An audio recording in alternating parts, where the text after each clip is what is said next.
Hello and welcome to this demonstration and video here at Emm-Bee Motorhomes. This time it's a 2017 Bessacar 454 Lounge. So as normal we'll go around the outside stuff and then we'll move on to the inside.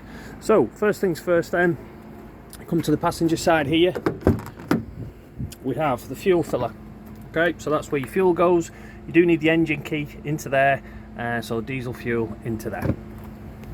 We've got an indication here to tell you about tyre pressures. It is worth referring to the user's manual and also the tyres themselves, but there is an indication here to say that those are the required tyre pressures if it's a van. Now this has got specialist camping tyres, so as I say, it's worth referring to those tyres as well. While we're here, we have the bonnet release catch on the side of the dashboard there.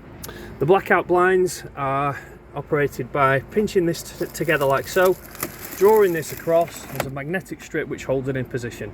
When you draw that back, just make sure that you go straight and slowly so that these concertina blinds don't get caught. When you put that back in position, make sure it clicks in properly, because you can imagine if you're cornering as you drive in, this could slide across and impede your vision. Exactly the same operation on the windscreen. You pinch those clips together there, draw this across. There's a little section that pushes out of the way here. You can see that makes way for the rear mounted camera monitor which is on the rear view mirror, and this blind here has a magnetic strip which joins onto the corresponding blind on the other side, and that's how you darken off your windscreen. Again, making sure that this goes back and is clipped in properly. Obviously you don't want that sliding across as you're driving. The captain's chairs, so the swivel chairs on this model, you can turn these chairs around, which I'll do when we go inside, but to do that, it's this little lever here. You pull that lever and then swivel the seat around. So let's see if I can get it to go. There you go. So it doesn't clip in when it goes all the way around the other way, but it will clip in, as you can see, in the driver on the driver's seat for the forward facing, and it's exactly the same on that side there. The engine battery is housed underneath this panel here, and we'll just show you the controls underneath the bonnet. Okay, so with the first click off the bonnet on the side of the dashboard, reach underneath, undo that yellow lever which is just there. Okay, under here we have washer fluid fill, so washer fluid into there. There's an extension on it, you can see that just pulls out, so push that back in. That's your washer fluid for your windscreen wipers. Coolant, brake fluid, engine oil fill, dipstick. If you ever need to jump start this vehicle or jump start another vehicle from it, then your positive terminal goes onto this metal tab here. So your red cable onto there, positive, and then your black cable, your earth, goes onto this little tab here. So that's jump starting the vehicle from another one, or jump starting another vehicle from this one. You've got your chassis plate here. So yeah, two chassis plates. I think this has maybe been upgraded to 3850. So your payload will be higher with this vehicle. Okay, working on around the motorhome then. First thing we come to is the gas locker. So this will require two 6 kilogram propane colour bottles. Okay, so the bottles go into here. These straps hold them in position, and then another thing that will be required is what they call a pigtail. So it's like a flexible hose that comes off the top of the bottles, and then it flexes off, goes onto the top of here. Now we don't supply those because they are date sensitive and could perish, so for safety reasons it is going to require a new one, and we do sell those in the shop. Okay, so we'd be happy to fit that for you when you on the day that you collect. So it screws onto the top of there. It's like a flexible gas hose, and then the other end goes into the bottle. So if there's a bottle here, it screws into the top of the bottle. You switch your gas on by a tap on top of the bottle, and as I say, you will require two 6 kilogram propane colour gas bottles. This is a pressure regulator, so it regulates the pressure that's coming off the gas bottles. It also has a safety feature here. So this little device here, you can travel with your gas switched on. If it senses that there's an impact, this little green knob here will pop out and switch the gas supply off to the motorhome. So if you ever find you're not getting a supply of gas into the motorhome, just check this here, press that button in, and then you know that the gas is back up and running. Sometimes if you go over a bump, it can pop that out, so it's worth knowing. Okay, this model's got an awning. Now we do have a separate video on our YouTube channel showing you how to operate the awning. The winder goes into this little box, gearbox on the end here, and it's a simple operation, but as I say, there's a separate video on that showing you exactly how to operate it. We've got the main habitation entrance door. This is a security device. I just need to make sure we've got the key for that, we may not. But it also acts as a handle. If you pull this down here and slide this out, you can see you've got a handle just to gain better access. But the security feature, it goes across like that and is lockable, so it prevents the door from being opened. Okay. So next thing along here, we have the exhaust for the gas boiler. If you're using this on gas, if you're heating your hot water and your motorhome on gas, then it's not unusual to see steam rising from this as you would in a normal domestic boiler at home. It's important that you keep that clean and free of debris, because it's where the exhaust is for the boiler. Here we have the underfloor, underneath the bed you've got a locker. The bed lifts up inside, but I'll show you that when we go in. So it's just access to your storage. The leisure battery is housed underneath this, and to gain access to it, you unscrew these, lift this cover off, and that's where your leisure battery is. The boiler is housed just here, and there is a very important drain valve for that, but I'll come to that when we go inside. So there we go, that's access to the storage, and the carpets are just coiled up, folded up inside like that. Okay, this model's been fitted with a bike rack. To operate this, what you do, pull this down like so. The bike wheels go onto these here, these ratchet straps. You push that button in, undo that, put the bike wheel into here, put the ratchet strap back over the wheel, and that keeps the bike in position. Then these bars come across like that. You screw them on, tighten them up onto the crossbar of the bike, and that keeps the bikes in the upright position.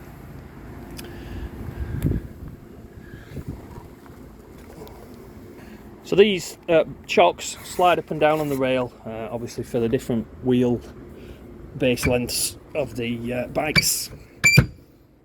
Your rear view camera is just mounted there. Just make sure that they're kept clean. If water's left on the lenses after it's been raining, it will give a distorted vision when you're looking through your camera, which is mounted on the rear view mirror.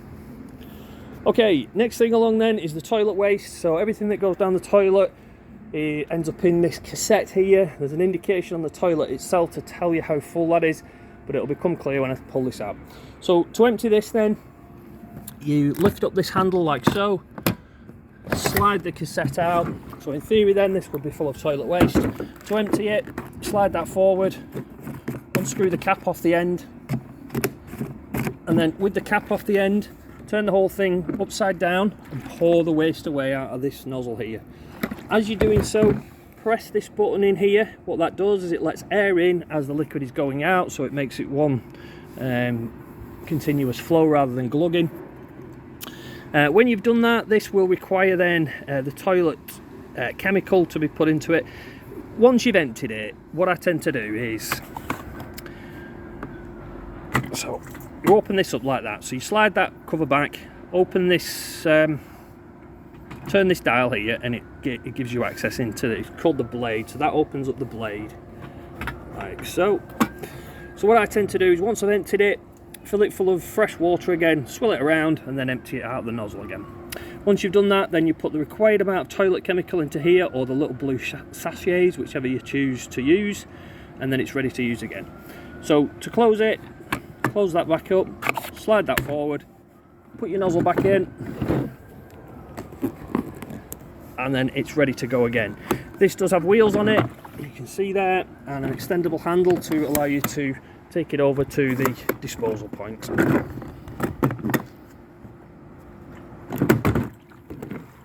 Put it back in, you just line the wheels up on here like so, slide it, oops, slide it back in.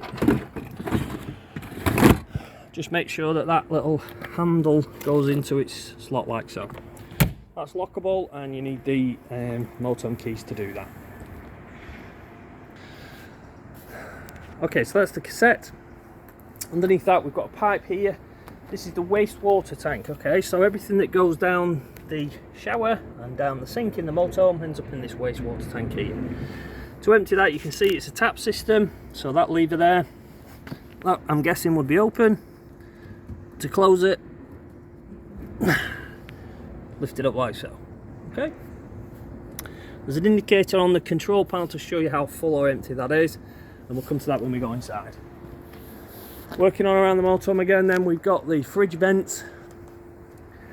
So what this does is it draws cool air in on the bottom vent, expels warm air at the top, so it lets the fridge breathe essentially. If you're going to use a power washer to clean the motorhome, just be careful that you don't spray up into here, because it is like it's an open vent. Water's designed to run off, as you can see with the way it's designed. So yeah, you can buy weather covers for those. If in high winds or really cold weather you want to just seal those off a bit better, but not required unless it's really high winds or extreme cold weather. Okay, to fill the water tank, so it's got its own onboard water tank and waste tank, then you do so via this filler here. Okay, so with this, it's lockable. Some people just struggle getting into this, so what you got to do, get your key, put your key into here, keep this blue section straight, and then turn the barrel. So that's actually unlocked now, so that's locking it, that's unlocking it. But if you just turn the key, the whole thing will spin, so you just need to keep that steady and turn the barrel. Okay, to open it, push it in and spin it around. Okay, and then you just put a hose pipe into that to fill up your fresh water tank. You can just fill it until it literally pours back out. There's an indicator inside to tell you how full or empty that is. That's a little 12-volt socket. In theory, you could pump water from a container. If you had a container on the floor here and you wanted to put a submersible pump into that, you could then fill the tank, but it's defeating the object. You've got an onboard tank, you might as well just fill it directly. Okay, this is where the mains supply comes into the motorhome. Not all these motorhomes that we supply are going to come with a mains cable. Again, they are available from the shop, but if you want to source your own, you probably need better with a 25-meter motorhome mains cable. Okay, you just lift the flap, and as you can see, it's like an outdoor style mains socket. So the end with the lid goes onto the motorhome, and the lid so it's got like a lid that slides off the cable and fits into that at the top there. Underneath that, we've got the drain for the fresh water tank. So that's a means of draining down the fresh water. Very important in cold weather. You need to get all the water out of this motorhome. If any water's left inside the tank, the taps, any of the plumbing systems, if it freezes, it'll expand, it'll crack the pipes, the boiler, the taps inside. So it's extremely important that you drain that down. You open this up, there's a drain for the boiler inside, which I mentioned. We're going to show you how to drain that down.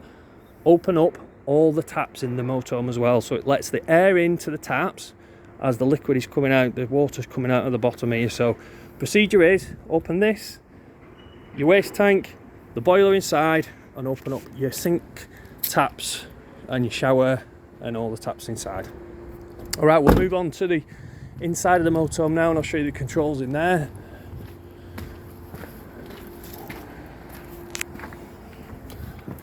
Okay, so here we are inside the motorhome. To make the bed up on this model, you simply draw these together like so.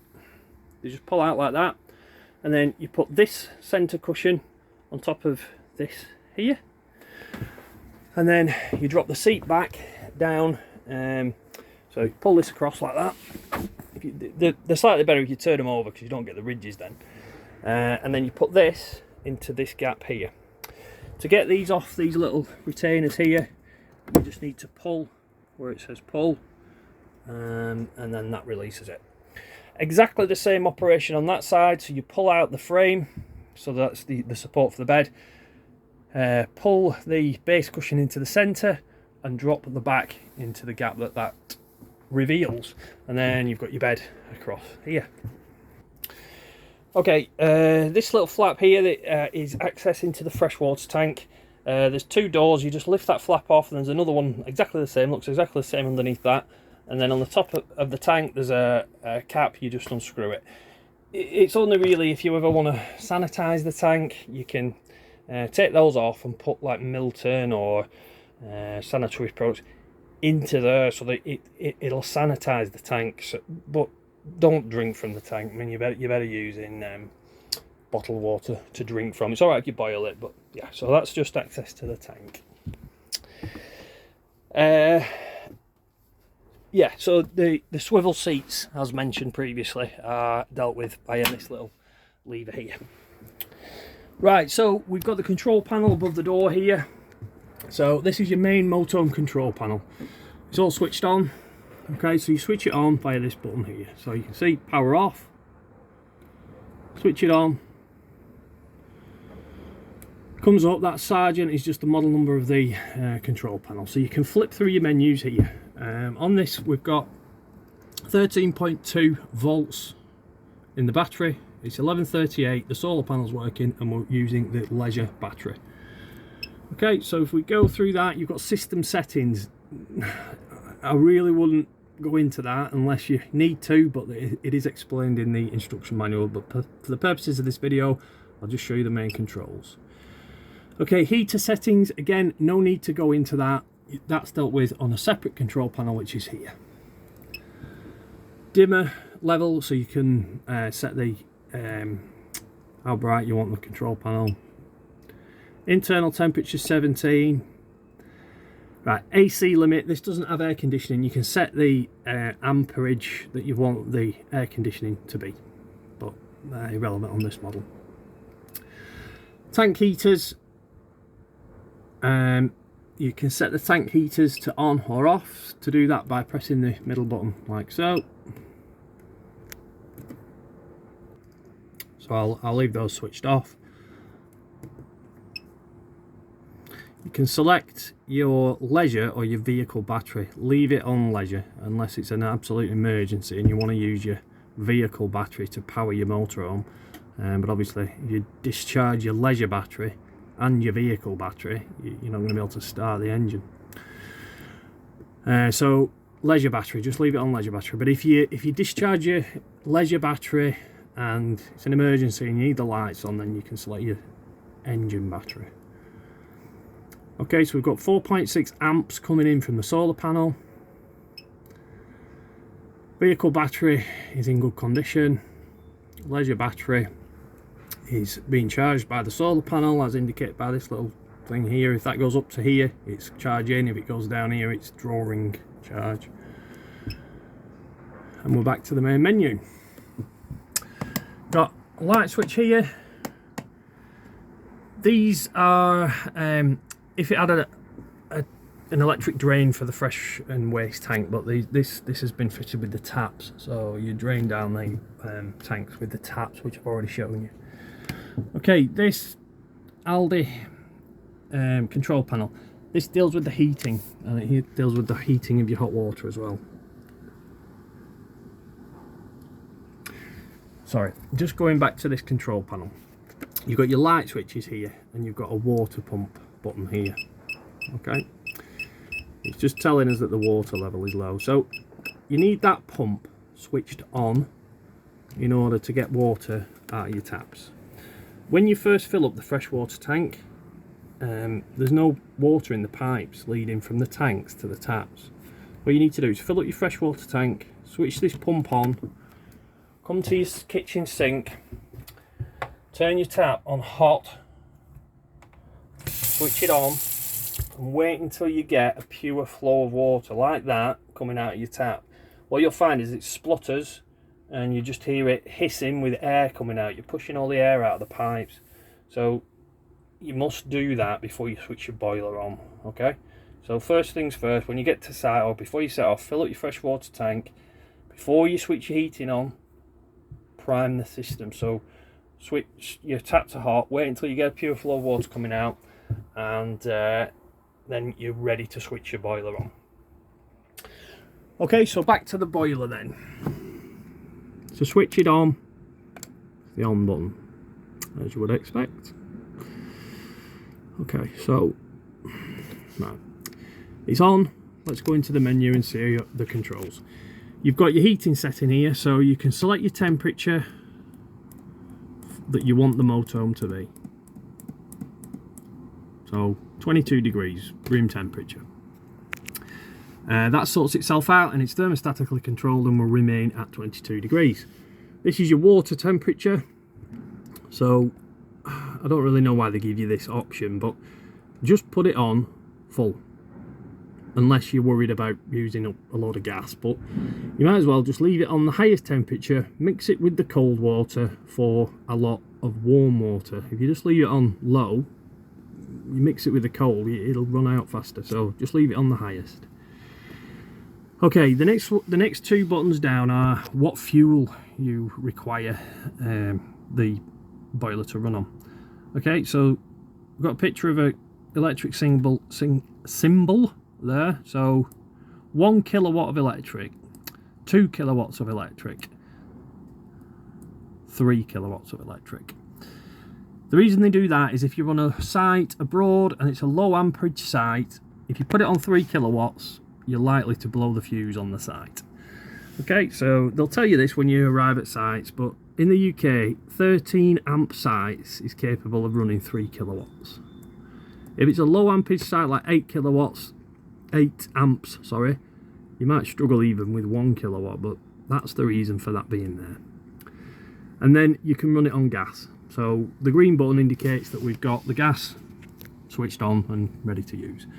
When you first put your gas bottles on and switch the gas on in the locker, which I showed you outside, it takes a while for the gas to reach the boiler. So you might find that this, you switch it on and it won't light. You've got to then probably try that process 2 or 3 times, and it's exactly the same with all the gas appliances on the motorhome. You've got to draw the gas through from the it's got to go through the pipes, get to the boiler, ignite, and then start warming. So you might find that there's a warning symbol comes on to tell you that the gas hasn't ignited.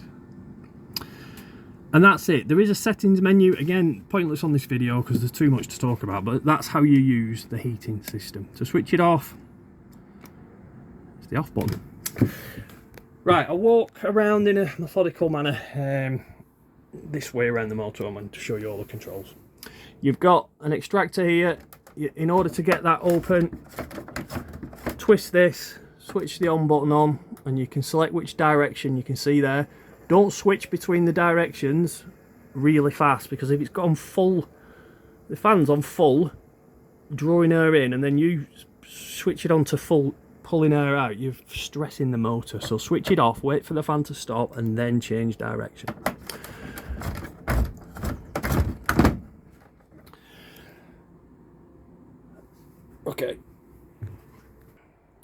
Okay, in the wardrobe here we've got the instruction manuals for the motorhome.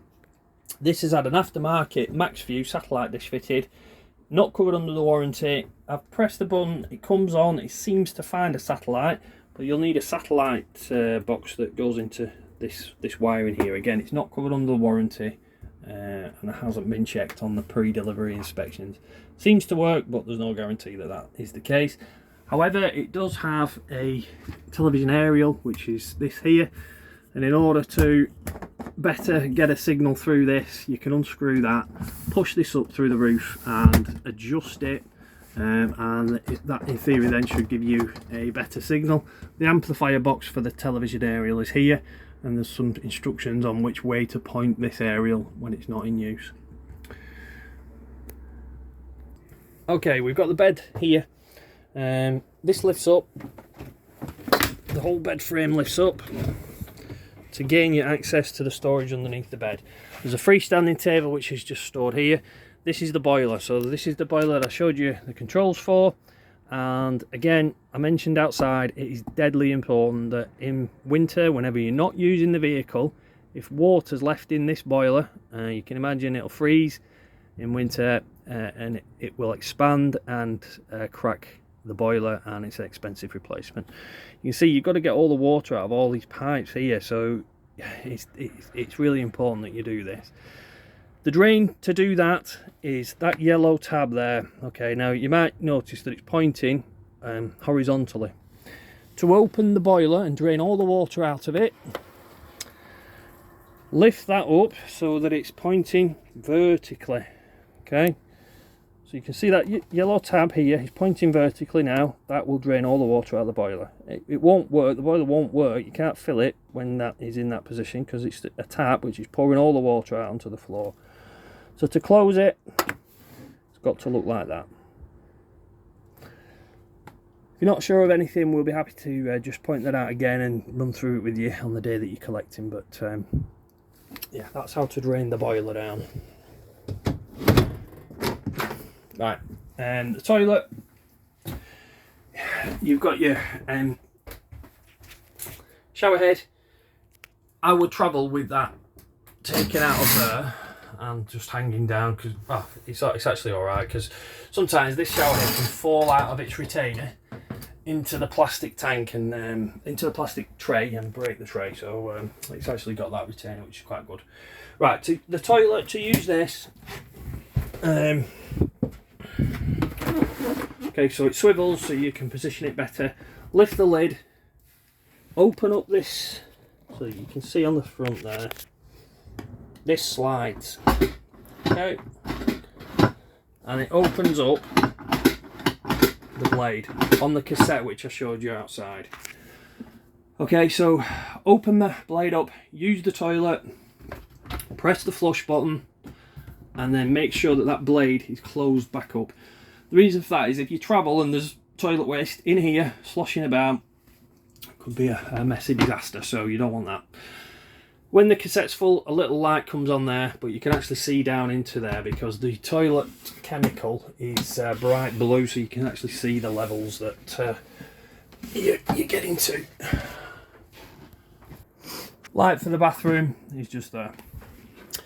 Okay, microwave, straightforward. Oven with hot plate.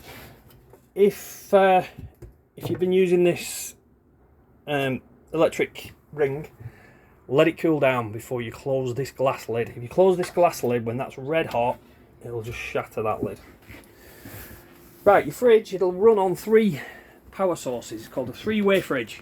To switch this on, press the button, and then you can select your power source manually, or you can put it into auto mode. Just get in a better position here. So it's bleeping at us because we've not got any mains supply coming into the motorhome. So that's mains. The fridge will run perfectly well on mains. This is gas. Now again, you need to wait a couple of minutes for this to ignite if you've only just put your gas on. It's worthwhile just drawing a load of gas through on your hob, light the hob ring, and it'll draw the gas through. Again, it'll give you an alarm if it's not lit, but it works perfectly well on gas. Next one along is 12 volt. It's giving us a warning because this runs off the engine alternator. It will only work when the engine is running. It keeps the fridge cool while you're running. While you're running the engine, it won't get the fridge cold. That is just transit cooling. It'll just keep it ticking over. You need to get it cold on gas or electric first. A is auto. That will automatically select the most relevant power source. So if you leave it on auto, you don't have to worry about switching from gas to mains to 12 volts. It just does it all itself. This is your temperature control. So in really hot weather, you want it on full. In cold weather, just leave it on low. If it's really freezing outside, there's no point putting this on full. It'll just ice up. Okay, don't leave the fridge closed. If you're not going to use it for any length of time, it will start to smell inside the fridge. Now there's a little catch here. If you just push that forward, it pushes a little plastic catch out and prevents the fridge from being closed fully. So it just stops stagnant air building up inside the motorhome. Okay, that concludes the video. I think I've covered all the main controls that you will need to know and the most important stuff. If you've got any questions, of course, we're happy to answer those in the interim between now and you collecting the motorhome. If not, we'll answer those on the day that you collect the motorhome, and we hope you enjoy this fantastic, new to you Bessacar motorhome.